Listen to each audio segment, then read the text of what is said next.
ভারত, শেখ হাসিনা, এই বিষয়গুলো না, আওয়ামী লীগ এগুলো বাসি হয়ে গেছে, কিছুই না। আওয়ামী লীগের স্বাভাবিক অবস্থায় ফিরতে এই 5 থেকে 6 বছর লাগবে। তাকে নিষিদ্ধ করেন আর কবরের 70 হাত নিচে পুঁতায় রাখেন, সে 5-6 বছরের মধ্যে এখান থেকে আবার জীবিত হবে। অন্য দল জীবিত হতে যত সময় লাগে তার চেয়ে সে দ্রুত জীবিত হবে।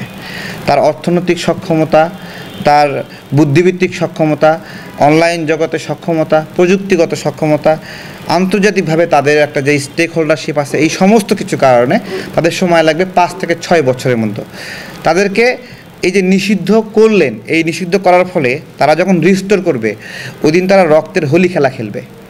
ঠিক আছে, আমরা এটাই বলছিলাম যে এই প্রক্রিয়াটা সঠিক হচ্ছে না। এই প্রক্রিয়াটা সঠিক হচ্ছে না কেন? কারণ আওয়ামী লীগকে যদি আওয়ামী লীগ হিসেবে রাখতেন অন্তত 5টা বছর ওরা চুপ করে থাকতো। আজকে এই আওয়ামী লীগকে যখন বিএনপির মধ্যে নেওয়া হচ্ছে, এই আওয়ামী লীগকে যখন জামাতের মধ্যে নেওয়া হচ্ছে, এই আওয়ামী লীগের টাকা পয়সা অর্থকরীর উপর যখন এনসিপি ভর করছে, ওরা কিন্তু একটা স্ট্যাবিলিটি পাচ্ছে। ওরা কিন্তু আওয়ামী লীগ হিসেবে থাকলে এই স্ট্যাবিলিটি পাইতো না, তাই না? তো যে আওয়ামী লীগ যে শেখ হাসিনাকে ভালোবাসে, শেখ মুজিবকে ভালোবাসে, যে কমফোর্ট ফিল করে জয় বাংলা বলতে, ও পিঠ বাঁচানোর জন্য সাময়িক এনসিপি করতে পারে। ও যখন স্পেস পাবে তখন ওইখানে ঘুরায়ে কইসা একটা চট দিবে এনসিপিরে। বহুত বাটপারি করছে, সর এখান থেকে। এটা করবে না, ওরা করবে না। তাহলে আমরা বলতেছিলাম এইটাই, সবাই এখন আওয়ামী লীগ হয়ে গেছে বিধবার বউ, মানে ওই যে মানে স্বামী পরিত্যক্তা বউ হয়ে গেছে। এখন সবাই এই আওয়ামী লীগের সেবা যত্নে লিপ্ত হয়ে গেছে। ঠিক আছে, সবাই সেবা যত্ন করতেছে, কেউ আওয়ামী লীগকে মানে হলো বিভিন্ন। আমরা আসলে এই বিষয়গুলো নিয়ে এখন কি করবেন, এক দল টানতেছে, আরেক দল না টানলে আবার হেরা পিছায় পড়ে, তাই না? এখন এনসিপি হর হামেশা আওয়ামী লীগকে ভিতরে ঢুকাইতেছে, ঘরে ঢুকাইতেছে। এই দিকে বিএনপি ঘোষণা দিতেছে যে আওয়ামী লীগের ফেরেস্তা যারা আছে তারা সদস্য হতে পারবে, তাই না? এখন বিএনপি তো দেখতেছে যে যেহেতু একদিকে যাচ্ছে, সেহেতু ওইদিকে নিলে না নিলে তারা পিছায় পড়তেছে। তো এই যে আমরা কি বলছি, আমরা বলছি না, আওয়ামী লীগকে আওয়ামী লীগ হিসেবেই রাখতে হবে। এটা হলো আমাদের কথা, আওয়ামী লীগ হিসেবেই রাখতে হবে যাদেরকে। এবং এই আওয়ামী লীগ হিসেবে থাকার পথে ওরা সংগ্রাম করবে, লড়াই করবে। আমরা মাঝে মাঝে লাত্তি উষ্টা মারমো, চর থাপ্পড় মারমো। কেন মারমো?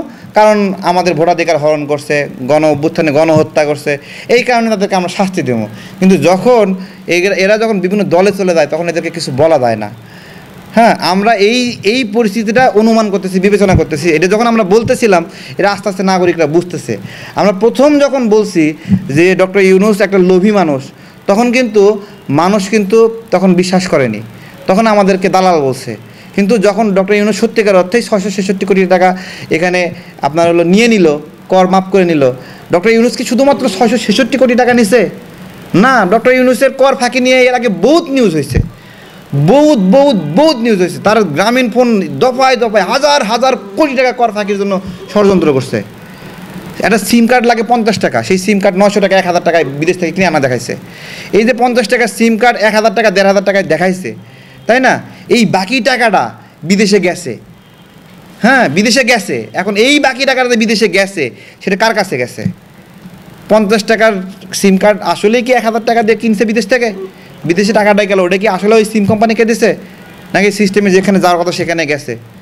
এগুলো নিয়ে আমরা যখন বলতেছি, আসলে কাউকে বিশ্বাস করার অনেক বেশি কারণ না।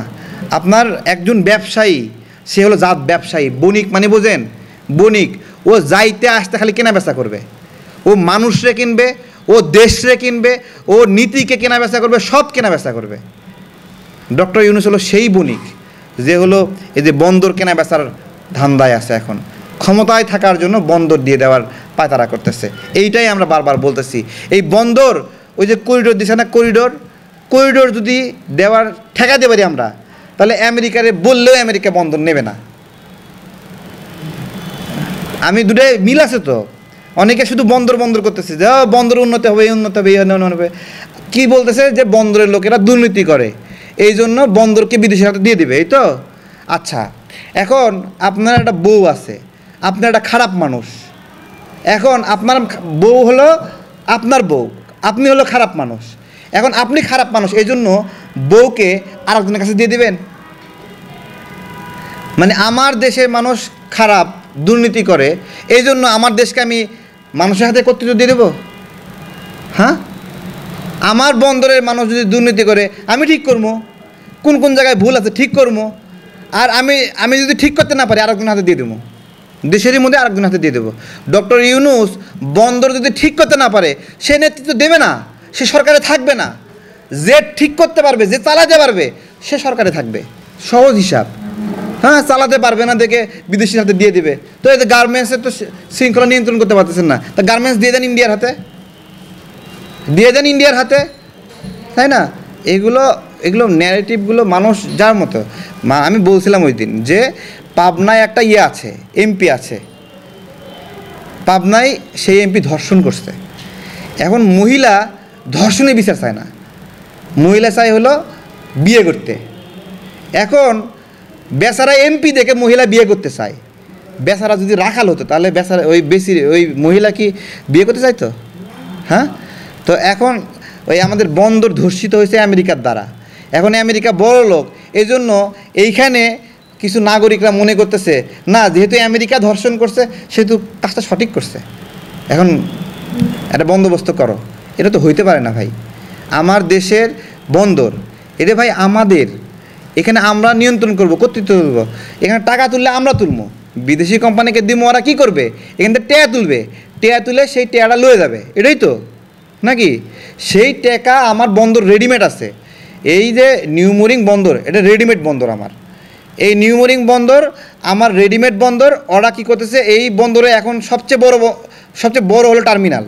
এই সবচেয়ে বড় টার্মিনাল দিয়ে দিবে আমেরিকার হাতে। দুবাইয়ের ডিপি ওয়ার্ল্ড বলতেছে যে এটা তো আমেরিকার নেভির একটা অঙ্গ সংগঠনের মতো, তার হাতে দিয়ে দিবে, তাই না? আমার রেডিমেড হয়ে থাকা বন্দর দিবে কেন? একটা নতুন জায়গা দাও, ওখানে বানায় নেক।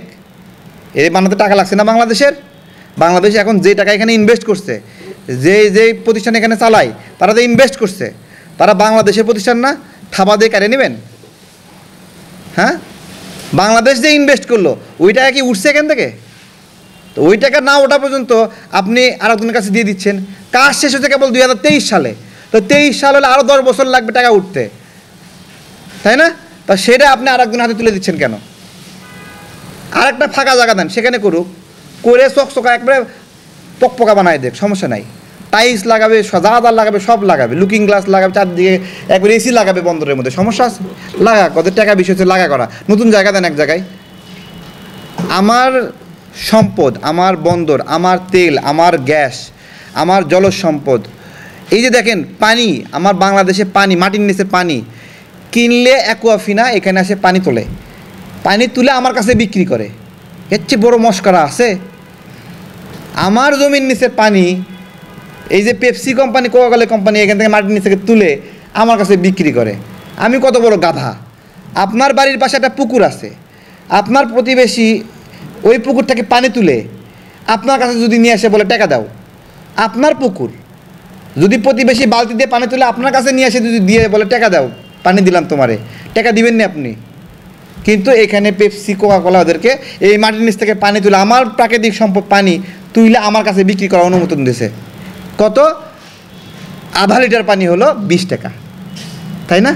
আমরা সার্বভৌমত্বের এই সংকটটাই দেখাই দিচ্ছি আঙ্গুল দিয়ে দিয়ে, যে এই যে পানির ব্যবসা, এই পানির ব্যবসা যদি বিদেশি কোম্পানি করার এখতিয়ার রাখে না, এখানে আমাদের দেশীয় কোম্পানি, দেশের সন্তানরা করবে। আমরা এইটাই বারবার বলতেছি। আমার যে তেল কোম্পানি, আমি এখানে সারা তেল আমার মাটির নিচ থেকে তেল ওঠে, পেট্রোল অকটেন বাংলাদেশে উৎপাদিত হয়, বিদেশ থেকে কিনতে হয় না।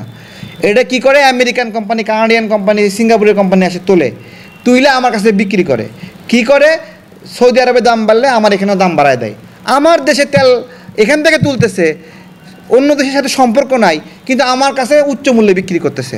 আর বাড়াইছে তো বাড়াইছে একবার, আপনার হলো যেটা $99 ছিল ব্যারেল, এক ব্যারেল তেল, ওইটা এখন $55 নামে আসছে, $55 নামে আসছে। তো $92 তেলের ব্যারেল $55 নামে আসছে। কই, আমার দাম তো কমায়নি এখনও। 1 টাকা কমায়ে তেল উপদেষ্টা বলবে কি জানেন? অনেক কষ্টে 1 টাকা কমাইছি, এইভাবে বলবে। বাপ রে বাপ, $99 তেলের ব্যারেল $55 আসছে, হিদি কয় যে অনেক কষ্টে 1 টাকা কমাইছে। কিরে, তেল তুই বানাসনি ভাই রে?